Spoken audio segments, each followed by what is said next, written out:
Hello, everyone. Welcome back to another episode of the Uncleanables Podcast. Myself, Dan, and Ryan. Episode 22. Bruv, why did I just say that? So we'll work on it, man. You're doing good. That was a good one. I'm going to leave that in. That we'll look for improvement throughout the year. No, don't leave that in. I'm going to go again. Completed it. Hello, everyone. Welcome to another episode of the Uncleanables Podcast. Today is episode number 22. Me and Ryan had a little chat earlier in the van and we come across a couple of good subjects. And I think today we're going to talk about... Basically, what we do is we talk in the van, and then when we come up with a good subject, we go, let's stop talking. Yeah, let's stop talking. We're gonna talk later on the podcast. So now what we was talking about... No, I do. It was basically, it was getting more bang for your buck. It was about, instead of... If you was to come up with a like a campaign, like an advert campaign, instead of everyone running to you and messaging you about an actual individual job, if you can try and carpet bomb everyone with one advertisement and almost one size fits all, that's what we're going to talk about. Do you remember? I think you've confused it. No. So how it started was this, right? I was talking about getting your garden ready for summer. I'm going to run an advert campaign. You were talking about that one? Yeah, right, okay, I'm going to run an advert campaign.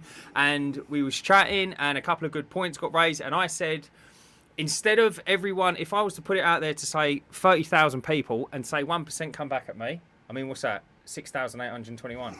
If 30,000 people, 1%, 300 people approach me and said, I've got this, can you price it? I'll be looking at 300 images. If it's one photo, trying to work out a price. If I say, listen, for £250, you'll get me a van, tools, everything. So that's what we're going to kind of talk about today. Set pricing over price rather than set prices. So this is a conversation we've touched on in the past, isn't it? Where I think I can't remember what we were talking about, but it's been picked up by a couple of you people that have watched the podcast about charging a set price for certain jobs. So I charge, most famously, because everyone knows about this, I charge a set price for soffits and fascias and clearing out gutters. Yeah. And it's something I've done from quite early on, because I think for me to go to someone's address, more so the gutter emptying, get the ladders out, put the ladders up against the wall, go up the ladders, look in the gutters. Well, you wouldn't do that, would you? That's how you'd price it. That's how people price it. They price it on how mucky they are, how much they've got to clear out. Is that how they do it? Yeah. So if you can't see it from the ground and someone goes, oh, my gutter's cleared out, you can either charge for that initial inspection, which a lot of people aren't going to be willing to pay for. No, of course they're not. But you could turn up round there and they could be empty. Yeah, and what'd you do? Just say they don't need doing, I'm going to go. But then how much time have you wasted going round there to price it up? If you didn't have the ladders, effectively half a day. Yeah, and then imagine in your situation where you've put out 30,000 leaflets and you've got 300 replies on that. You can't be doing that. No, exactly that. So you need to... I didn't come up with a phrase. It was in a film, and I said it's a way of harvesting more meat per bullet, which was in the film Fury, and it makes a lot of sense. Yeah, it does make a lot of sense. It does. You need to kind of... When you're taking a shot, you need to harvest the most meat. Yeah, so exactly. Basically how it come about was I said about the get your garden ready for summer, and then... No, how it come about was we was talking, and you said all my work is from Checker Trade. And I said, now you've got, basically, because I'm like a guru and that, I said, now that you've got a constant flow of work coming in, now's your time to diversify your marketing strategy and start working on bringing in leads from other places. Mm-hmm. So now you've got something that works, you can afford to take a punt on something that that is an unknown. Yeah. So for your particular bit, when I recommended Checker Trade to you, I never thought you'd be getting a lot of gutter empties off of that. But that's something that you've learnt from doing. Yeah. So you might find, because I said, why don't you do some Facebook ads? And that's how we got onto the conversation of, you can't just go onto Facebook and go, hi, I'm a handyman.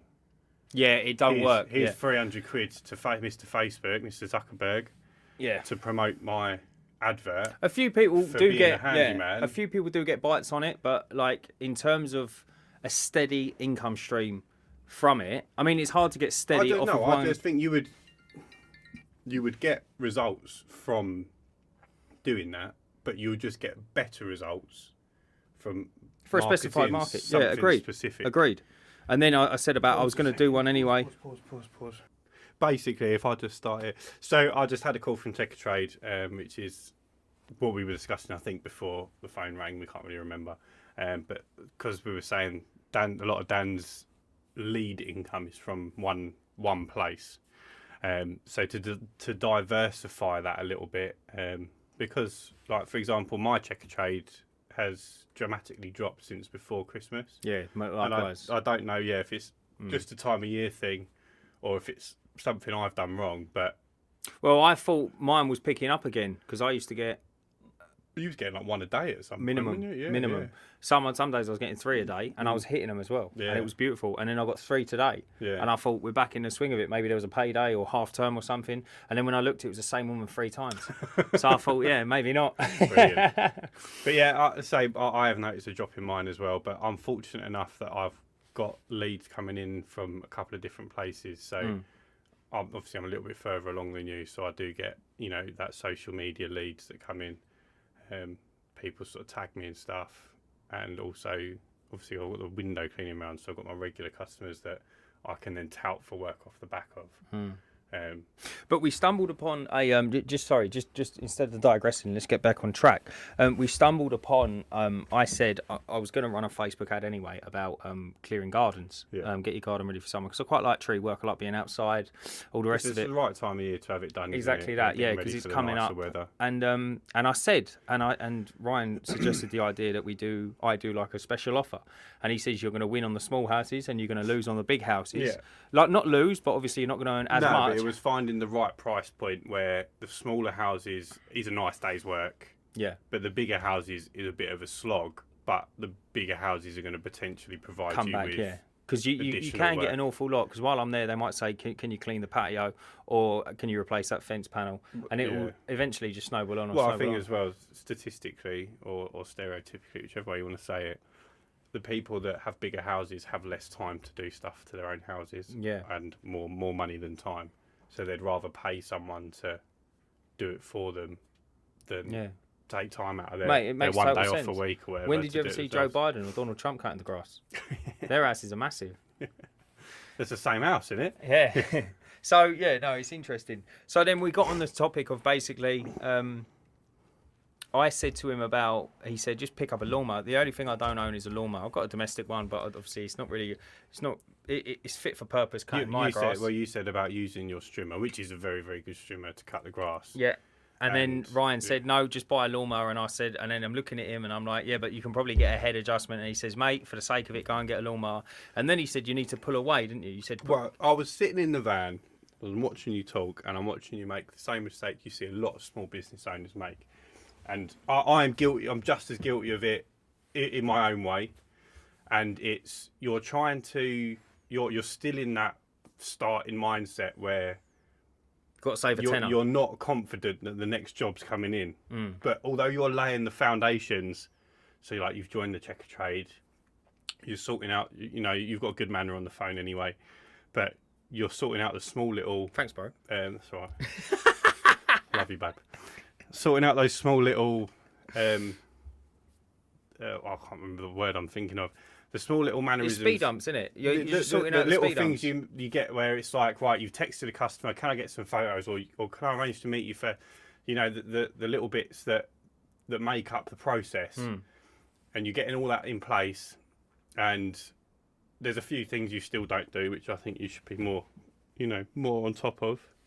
But you're getting all that in place, and then you're going, I can just use my strimmer to cut their grass. Yeah, I know what you mean. And it's like, that's month 1, 2, 3 territory, where you really haven't got the money to spend. Yeah. And I said to him, say you price that garden job at $250, right? So it's $250. I'll come in, we'll cut your grass, trim all your hedges back, sort overhanging trees out, bag everything up. Additional cost if you want to take it away. And you're like, yeah, and I'll see if I can get some wheels for my strimmer. If I paid someone 250 quid to come sort my garden out, and it wasn't like, if you're earning your money, it's a different story, innit? But if you've turned up and it just hasn't been done since September, and I just ain't got the time, I can't be asked to do it, and I just want someone to get on top of it so I can maintain it, and you started wheeling around your strimmer, I think I'd send you home, mate. No, it's not, but... That's like 50 quid bloke from kid from Facebook who's picked up a strimmer off of Facebook Marketplace trying to earn himself some pocket money. Yeah, no, I know what you're saying. But it wouldn't be like that. There's a chainsaw sat there. The strimmer's a big. No, one. you know that. I know that. Yeah. I don't. If you don't know, I know that, because you know. Yeah. But if you had never bought that equipment, you wouldn't know. I wouldn't know the price of a chainsaw or how good one chainsaw is from the other. Yeah, I know what you're saying. I would just see you use it. Like I got a strimmer off a client for free. And I'd see you pushing around. I know it'd be petrol powered, so I know it'd be a little bit more money. But and I see you pushing that around, cutting my grass. I'm like, why ain't he got a lawnmower? Yeah, I know what you're saying. I do know what you mean. Like that don't make sense in anyone's head. No, I know entirely what you're saying. But I just sat there and I thought to myself, and you are right. You are. I would have what I was kind of toying with is it's quite a big bit of kit. Yeah, you can't get a pocket-sized lawnmower. Let's be honest. Yeah. And I'm going down the road of almost gardener. That's what I thought with it, but then at the same time, it is maintenance really. If you are doing a one-off garden landscape, call it landscape, that is gardening. Yeah, the gardener can do the same thing. They just do it every week. And then we touched on the point of if you can do it. You can use an old one, or you can use that one, or you can work it out with a set of shears, or however you manage to get the grass cut. But you're not efficient with your time. Yeah, so it's going to take you a lot longer. So even if that strimmer with wheels existed, you'd still then have to go around and rake up all the grass. Yeah. You're not earning any more money for doing that. But if you invested, I said what my example was, a £50-60 lawnmower. From second-hand one. Most people have got outside plug sockets. It doesn't have to be a petrol one, but I'm sure you can pick up a second-hand petrol mower for 50 or 60 quid or close to that number that will catch the grass for you. And then, I mean, it's never ending it. You could then go along and buy a leaf blower and then blow all the little bits that haven't been picked up off the grass, but it'd still save you a hell of a lot of time. Yeah, agreed. And it's a much nicer finish. And at the end of it, the customer's much more appreciative of paying $250 for the job that you've done, even though you've saved yourself 2 or 3 hours of time, having spent 100 quid, but then times that by 20 jobs. Well, it adds up, doesn't it? Yeah, it's $5,000. Yeah, exactly. Yeah. Exactly. I know what you're saying. It makes a lot of sense. It does make a lot of sense. So you have to kind of. It would be handy in other trades. I mean, it's quite your business model quite lends itself in order to do flat prices and flat fees. I think all business, there was something someone told me once, and he's like a business mentor, and he said a brilliant way to stand out in your industry is to steal pricing structure from another industry. So steal it. So if someone's doing your work, if everyone does price work, change it up. Do again. You say it might not work, but you don't know until you try it. No, like a membership structure. Yeah. So you pay me £50 a month. I'm on call to come round. If anything can be fixed with what I carry in my van, it's included. Obviously, if I've got to buy parts, I've got to buy parts. If it takes you a day, then so be it. They've paid for the parts, but then you might have 3 months where they don't have any work. So that pricing structure might work for someone better. Yeah. In a growing market of things costing a lot more money, instead of being hit with a £600 bill to fix something, they've just got to pay 200 quid for the part, and they're £50 a month to you, and you're there a week. I already had this business model idea. You might not win on that particular job. No, agreed. But you've got 100 others that you haven't visited this month. I already toyed with that idea, and I was obviously not excessively, because it's one of them ideas that you have and you talk about for a weekend, and then Monday rolls around, you don't talk about it anymore. It's just a big step to restructure your whole business on a hunch. The idea that I had, exactly that. The idea I had was because I was doing jobs for people that I thought to myself, this is crazy. This is crazy in the sense that I shouldn't be coming out here to put a picture up, but then I thought to myself, well, I need to, because ultimately they've paid me to come around here, and I thought to myself, and I had 7 or 8 in a week once, and I thought, this is a bit balmy. I didn't realise that people don't actually possess hammers and screwdrivers, and then I sat there and I thought to myself, why don't I do could I do this? And I thought to myself, let's take a single woman, like a 60-year-old woman. Realistically, she might have a couple of hand tools, She's not going to have impactors in the garage. She's not going to have a chainsaw. Doing that sort She's of not work. really going to be doing that sort of thing. And then I thought, right, for £100 a month, yeah. In my head, I said this: for £100 a month, you get 2 tickets, yeah, 2 tokens, Yeah. right, and each token's worth £50 roughly, yeah. For a small job, I'll use one What, token. for £100 a month? Yeah. Each job's worth, each token, 2 tokens, £50 each. That's the maths on it. Oh, yeah, yeah. So I said, you get 2 tokens for £100, right? This is the idea I toyed with. And if you want me to do a small job, 1 token goes, right? And obviously, it will go on an app, and everything will all be registered, yeah. Mm-hmm. So it's £100 a month rolling contract, yeah. If it rolls over, you carry them tokens over to the next month, Yeah. right? If you've got 7 or 8 tokens in your app, yeah, and you paid me £100 a month, 7 or 8 tokens, and you say, how much is it roughly to get my patio cleaned? I say that might be 5 tokens. Do you see what I'm saying? So it's a credit system. Yeah, but where's your profit coming from? Well, because the job's mine. Yeah, so where does your profit for that come from? Because you've charged them £100 and they're getting £100 worth of work. Yeah. What do you mean? So I've charged them £100 to be part of it to get the tokens, yeah? Yeah. And then after, say, 6 months, they haven't used anything. So effectively, they've got £600 worth of tokens. Yeah. And then they ring me up and say, how much is it to get my patio cleaned? And I measure it out and it's £340. Oh, okay. So Yeah? you still So I'll say quote that's the 7 jobs as like normal price. Of course, but yeah. They're paying in tokens rather. But then I said, like, it rolls on year, yeah? So after 12 months, if they haven't used it, they might ring me up you and get say... a new boiler or something. They might ring me up and go, can you decorate my house? And I'll work it out, and it will probably be £1,200. Yeah. Do you see what I'm saying? But it's just an easier way of kind of taking the sting out of it, because like this woman might not miss £100 a month.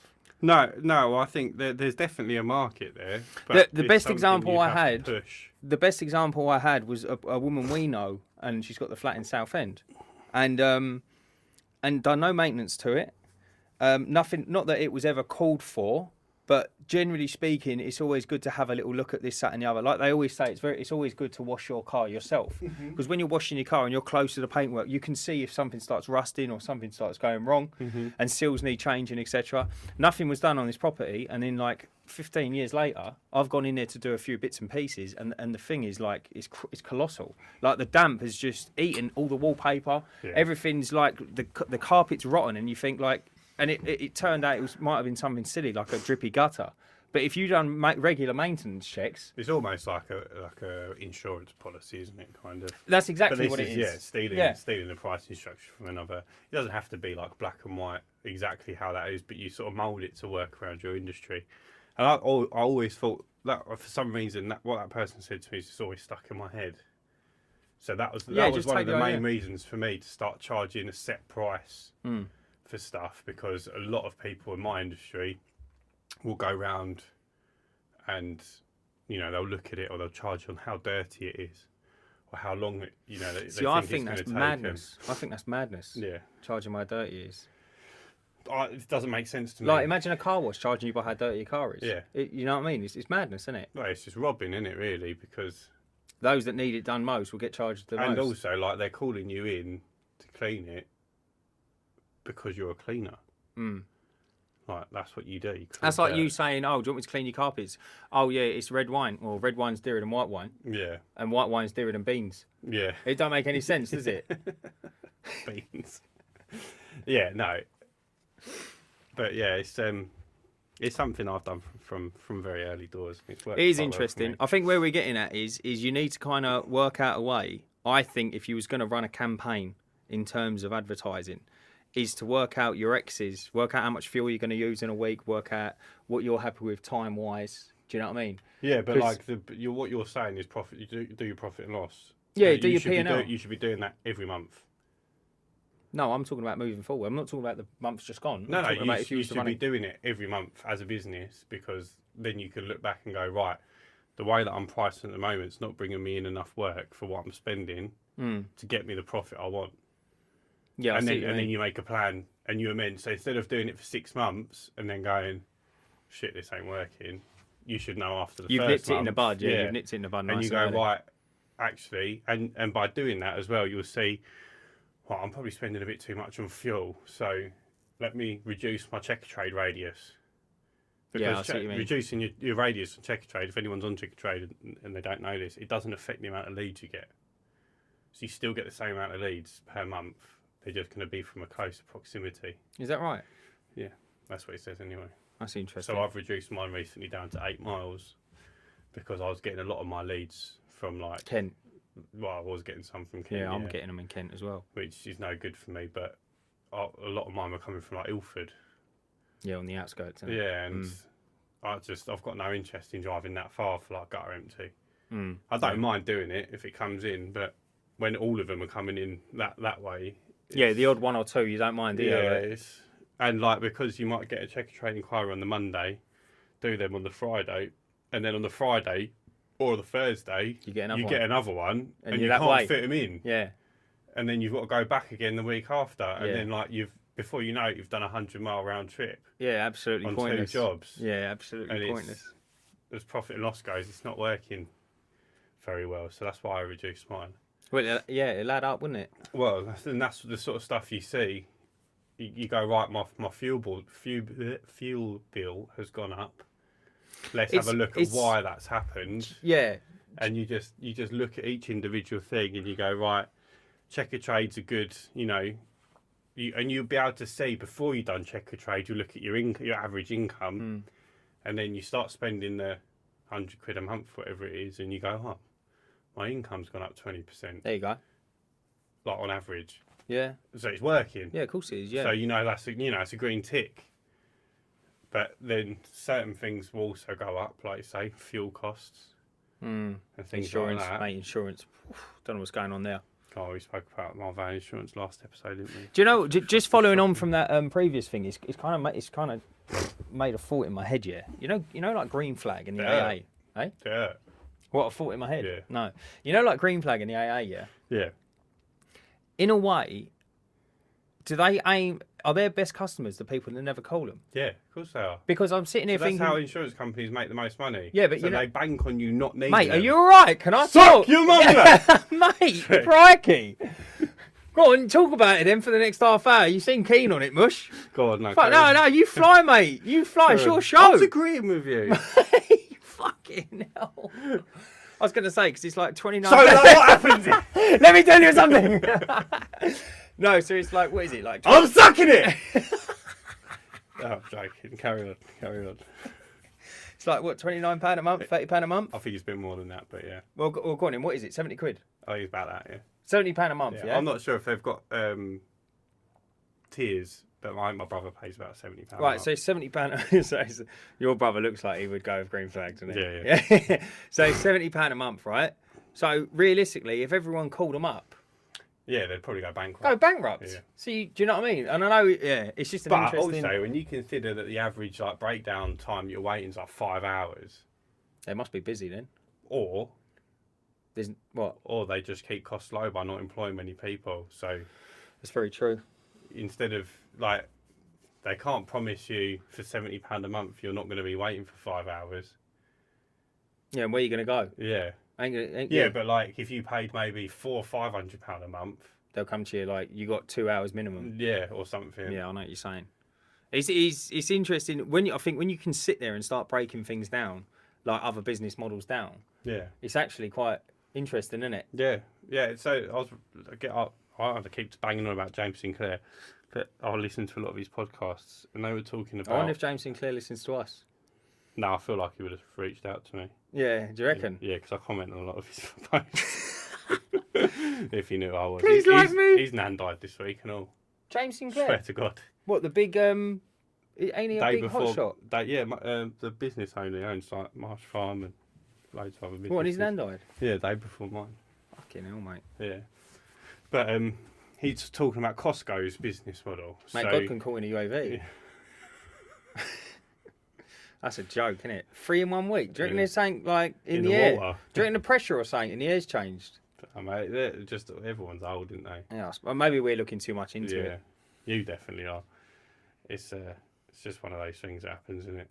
It is, mate. It is. But he was saying, right, so in that industry, like any confectionery industry, you buy on consignment, didn't you? So they'll get the stock and they won't have to pay. You say confectionery? Yeah. So like when they sell products, They don't have to. Mate, I immediately went to fucking donuts, mate. I don't know why. You're a fat cunt. Is that confection? That is confection, yeah. But I think that might not be the right Ain't word. there a song? Usher, this is my confessions. Confections. Oh, fuck it.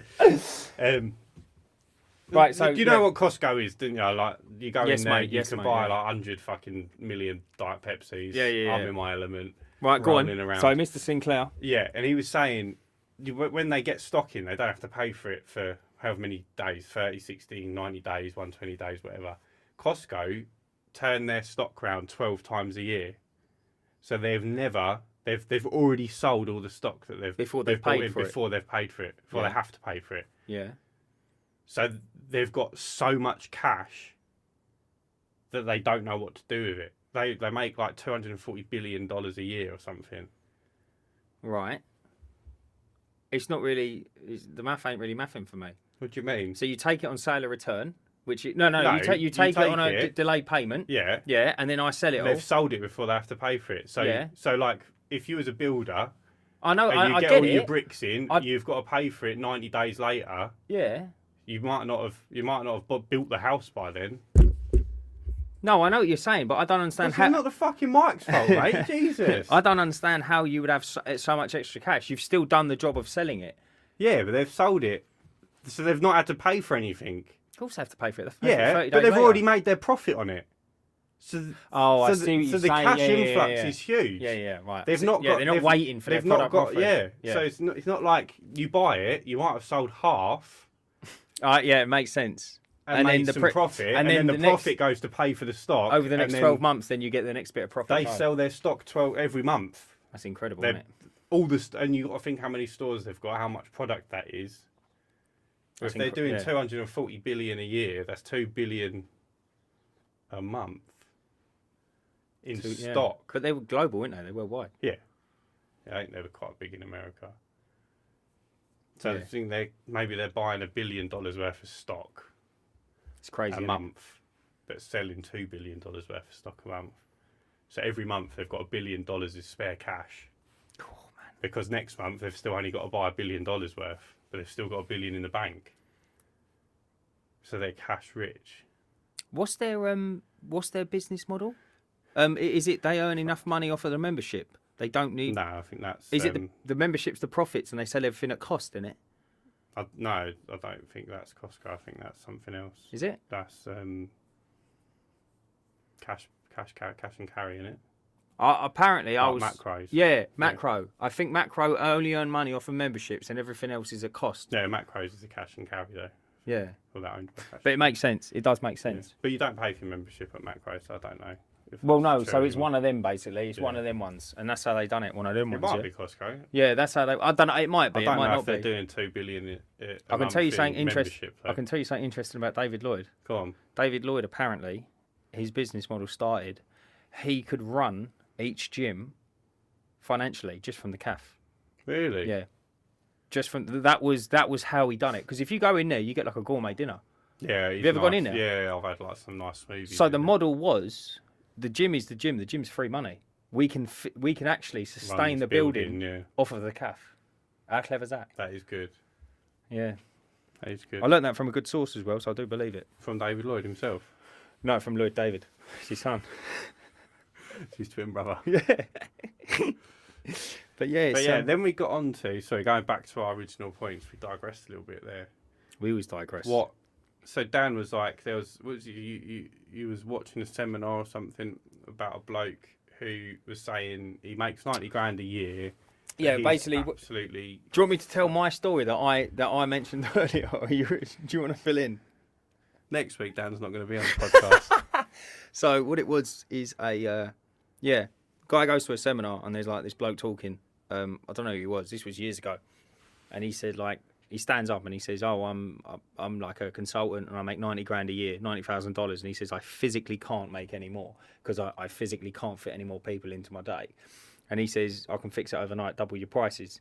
And he says, "Well, surely I'm going to lose customers." He went, "Yeah." He went, "Even if you lost half, you're still earning the same money, and now you've freed up 50% of your time to go out and tout for more business." Makes total sense. It works in a lot of industries. Doesn't work in our industry so much, but the process is there. If you are fully booked, I wouldn't double your prices. It's like a bit of silly advice. There's got to be a ceiling, isn't there? Yeah. So I was saying to Dan. So my window cleaning customers, I sell them on like sort of a price guarantee. So assuming that they have me every month, come rain or shine, their price won't go up. But every year, my price for my other services go up. So I see what you mean. The carpet cleaning prices might go up to like 42 quid a room. How do you work out the price? Do you go by percentage or just make it up one day? No, I pretty much just make it up. I made it up at the start, and then each year it goes up a little bit. Right, okay. I can't remember. There's obviously the industry averages, isn't there? So I've just picked a nice middle ground. I've not gone in too high when I first started, but I never wanted to be at the bottom. Yeah, I don't like being at the bottom. It's hard slog at the bottom. Yeah. So I'm more of a top. Mate, so suspect. So suspect. Anyway, yeah, so I picked up a nice middle ground, and then each year I up my prices on that side of the business. So I aim to be the window cleaning sort of sustains the business, keeps it all running, sort of similar to the cafe at David Lloyd's, and then everything else is free money basically. And that's the way that I do it that way, so that each year it becomes slightly better money, but I'm still fighting to get work into the diary, if that makes sense. When you're done, I've got an interesting question. Go on. So you said about, because people listening to this won't always just do pressure washing or cleaning, etc. Some will be general handymen like me and builders and that, and some geezer might make fish tanks. So you said about your P&Ls, working out your P&Ls, right? Mm-hmm.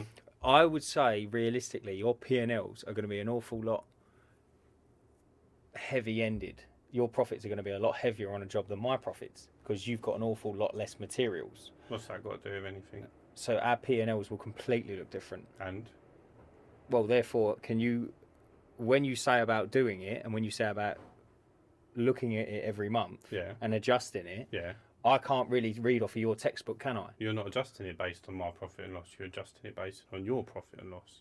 Yeah, no, I'm just saying for people out there. Don't adjust your profit and don't adjust your business based on someone else's profit and loss. It's your profit and loss. It's your income and your expenses. Mm. So are you saying just be in the green, just be in profit? Or would you want to... Obviously, everyone wants to be in profit. Oh, no, of course that. No, I get that. But your profit and loss is your income, and then it will list all of your expenses or into categories, and then you get your gross profit, and then whatever, I can't remember what else comes off, and then you get your net profit. Mm. So obviously, you could make a really good gross profit, but then make a loss on your net profit or net loss. So if that's the case, you need to work out why that's happening. Mm-hmm. Or if you're making a bit of a shitty gross profit, but then the net profit's quite similar, then brilliant. You need to work out how to reduce your expenses. Yeah. And then because they're categorised, so it'll be like van expenses, fuel, insurance, whatever it might be, you can look at that category and go, right, well, that looks a little bit high. Yeah, I see what you mean. It's obviously it is industry specific, what you're saying, on where you look. Mm. So if you're a restaurant, you need to be looking at what ingredients are going into each individual dish. Yeah, of course you do. Yeah, because, work out how much it's costing. Like if you're putting if you're putting £2 steak meal onto the table and the steak's £5 a meal and you're charging £9, well then there's not a lot of room for profit. Meat on the bone. You need to maybe remove that whole meal from your menu. Yeah, and just offer better profit margined meals. Yeah, exactly that. Like it's worth it's knowing. The same for us. Yeah. If you actually sat down and worked out how much it costs you in time and materials or whatever to do a certain job, I can't think of an example off the top of my head, but say for example putting a fence post in. Yeah. And you charge £50 to put a fence post in, but out of that you got to buy the fence post and the postcrete, and you got to dig the hole, and you got to hire the machine. Yeah. And then after you've worked all that out, all you're seeing is, I got £50 in my hand. Or even if you own the machine. Yeah. Oh, £50. But when you actually work out your profit and loss, you might actually be losing money on that. Yeah. Entirely. Yeah, Entirely. So you either need to adjust what you're charging or stop offering fence post installation. Yeah, depending on your situation in your business. For you, it would just be up the price. Yeah, I had an interesting one as well, because I spoke to a fella the other day, and he was basically saying about how he's hit January and February and it's a little bit hard on him, and it's unforgiving, mate. January and February is very unforgiving, and especially December being probably the most expensive month you're ever going to encounter. So anyway, and we was chatting, and he couldn't work out. I was just asking him. I said, like, so what's a good month for you, mate? What's a bad month for you? And he couldn't tell me. And I said, are you not telling me because you don't want to tell me? I said, or are you not telling me because you ain't got a clue? And he went, I genuinely ain't got a clue. And I went, it's probably why you're struggling for money, man. Yeah. Because you actually don't know what you got coming in or what you got going out. No, we're all guilty of it. Oh, we are. But like, you might have, like, everyone's guilty of it. You go on your online banking and scroll back. Mate, you're going to have a fucking gym membership that you ain't gone to in 10 years. Yeah. Do you know what I mean? And you think, whoa, man. But even the people, like, I think you were saying that you know what you've got coming in and going out. But even I think, and I'm not saying I'm perfect, I don't do it either sometimes, but I could probably sit down and critique even your way of thinking about it and say, well, you haven't thought of this, you haven't thought of that, you haven't thought of this when doing these jobs. Yeah. And then like, you look at it all again. And it is not an easy job. It is absolutely not an easy job. And I don't want anyone to think you can just sort of sit down and I'm going, oh, just do this. It's super easy. It's not easy, but it is so important to sit down and work out your profit margins on each job. Because if I say to you, oh, like, obviously it's different if you're doing it for a mate, but if I said to someone, like some nice old lady, I felt a bit sorry for her, and she's going, like your customers, oh, I'm a bit strapped for cash. You go, oh, fine, I'll clean your windows for £8. If I actually worked out your water usage, like, because I buy my water now, so I buy my water, I charge my battery at home, so that costs me in electricity, and it's not going to be a lot, but it might be might be 50, 60p a day. Yeah, so I charge money, it all overnight. Yeah. Then you've got wear and tear on the van, wear and tear on the pumps, wear and tear on the controller, wear and tear on the hose because that goes. Tyres, everything. Yeah, wear and tear on the tyres, fuel getting there and back, and all that. I probably, and especially if I took into consideration my time doing the job, would lose money on £8.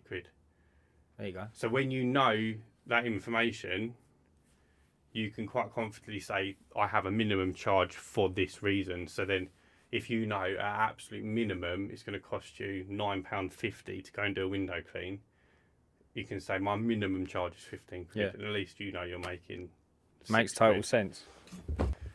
Yeah, so that is why it is so incredibly important to do those things. And likewise, if you are super, super busy and you've hit a ceiling with what you can earn.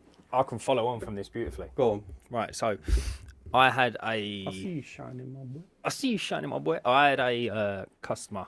It wasn't a customer, it was an estate agent. Estate agent reached out to me and he says, can you go there and have a look at a fence post? Timber fence post, concreted in the floor. It's failed. It's broken. The panels come down. Can you go there to replace it?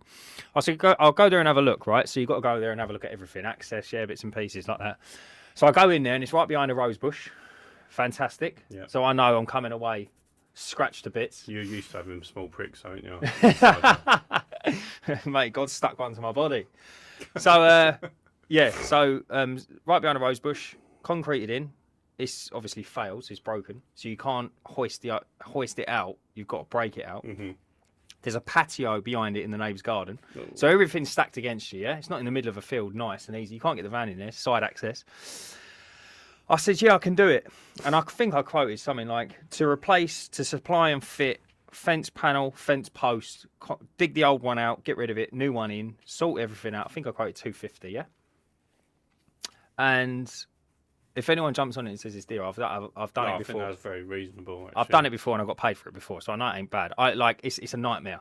It's a horrible, horrible job. I think that's reasonable. Right, so $250, right? I know, they always want something for nothing, the estate agents. So I fired the quote in, thinking I'll get it. If I get it, then I'll get it. If I don't, I don't.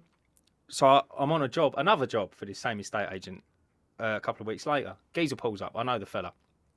How you doing, mate? You right? Yeah, we're chatting away. He said, "Oh, you got this job?" I went, "Yeah." And he went, "Yeah. I wasn't too keen on this." He went, "But I managed to do a fence post one." I said, "Oh, did you?" I said, "Oh, what? That address? Same address, yeah?" I said, "What did you quote for it?" And he went, "Quoted £125." And I looked at him and I thought, the timber is £36. Fence post. That's a post. 36 quid. Fence panel. Panel is 36. So yeah. I know you've done £72 on timber. You haven't bought postcrete yet, right? And I said to him, "Did you go next to it?" I said, "Or did you put the post next to it and get away with it? That's a little trick people do, or just sit it behind it. Or did you break it out?" He went, "No, I broke it out." I said, "You broke it out?" I said, "You postcreted it in, yeah?" He went, "Yeah." Well, why are you asking? And I went, "What did you walk away with?"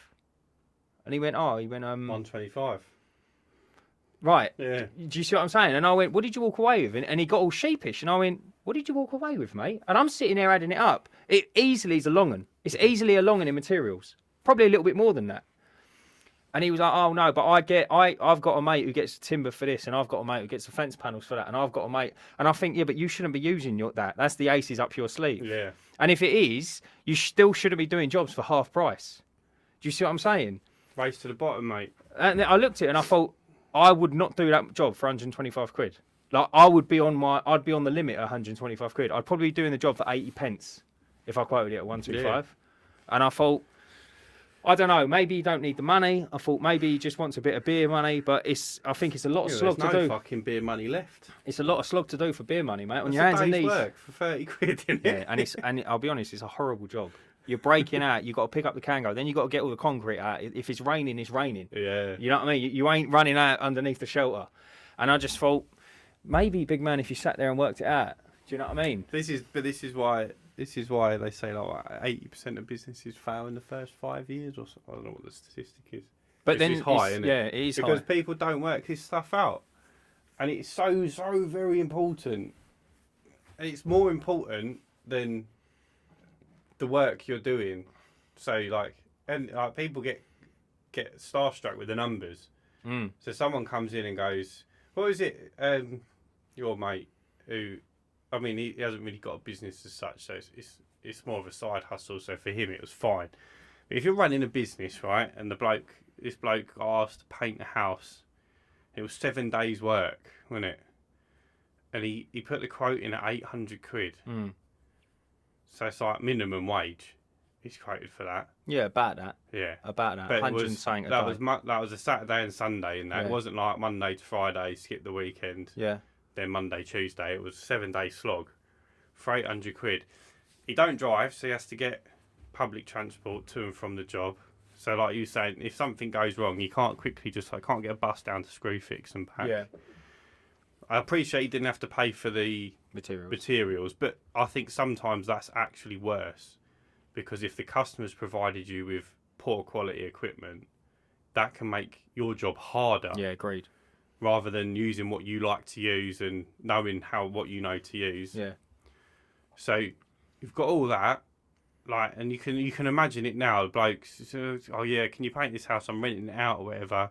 And it's this shitty quality paint. Yeah, and it's like the you've pound ever painted, shop rollers, and they're splattering shit all up the ceiling and floor. I took a load of paint back once. I started painting, and I was like, I think I was on my 4th coat, and I was going white on top of magnolia, and I was on my 4th coat, and I went, "This is going back." Yeah. I threw it all back on the van. I thought, no fucking way. And then I can't. Yeah. if they haven't provided you with any plastic sheeting to protect the floor or anything, There is a lot. You're fucked. Yeah. And you can't start that job because you're not confident with it, or you do start the job and then you end up fucking their floor.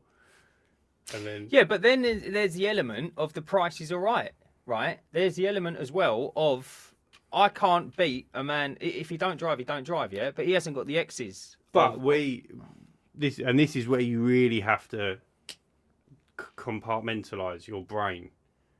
We do not compete with those people. No, I'm not saying we do. I'm not saying we do. What I'm saying is when you say I can't compete with someone pricing like that.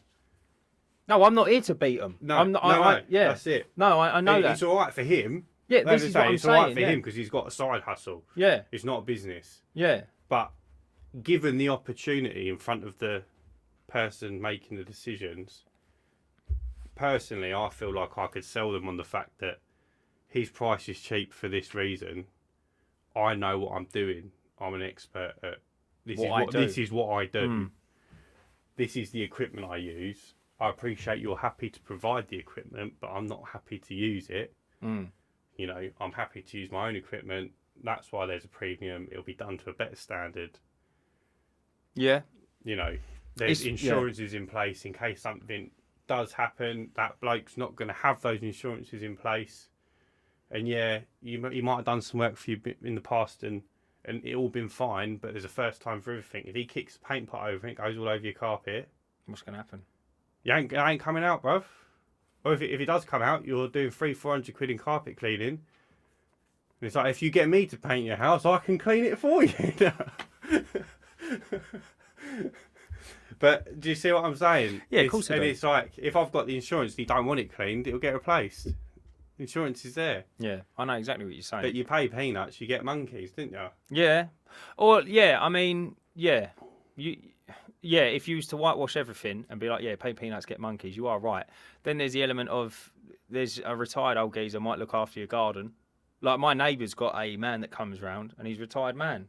Charge her £10 an hour. Turns up with a strimmer, lawnmower, he turns up with everything.